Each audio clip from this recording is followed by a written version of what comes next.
So one of the question that I want to really know is like what is the concept of the Malay Muslim community when you say tawakal or rida?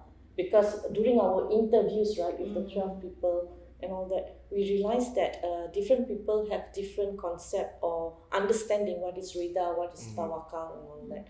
So I think this is something this conversation needs to go in a very deep level, like what you Can said. you Yes. give us a rough translation? Yes, What is like tawakal and what rida? they do it is like just leave when they say rida or tawakal, they just leave it to God. But from what it's supposed to be, is like you do everything you can and you leave it to God. Not you just wait. No, don't wait. Like that. I think what my question would be is related to that because I think it's such a difficult thing to talk about, such a difficult topic. If I may just say this in Malay first, apa yang tak terkata? What are the things that are left unsaid? Whether it's difficult for you to talk about it, whether it's a no to talk about it, or whether you just don't know how to talk about it.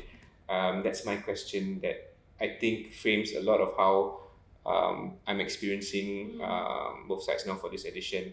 Then let's talk about why it's like that, and can we, maybe address some of the issues that make it difficult, or if it's difficult for a reason, then at least we can talk about what that reason is, which leads to the question of, so what is a good death to the Malay community, to different facets of the Malay community?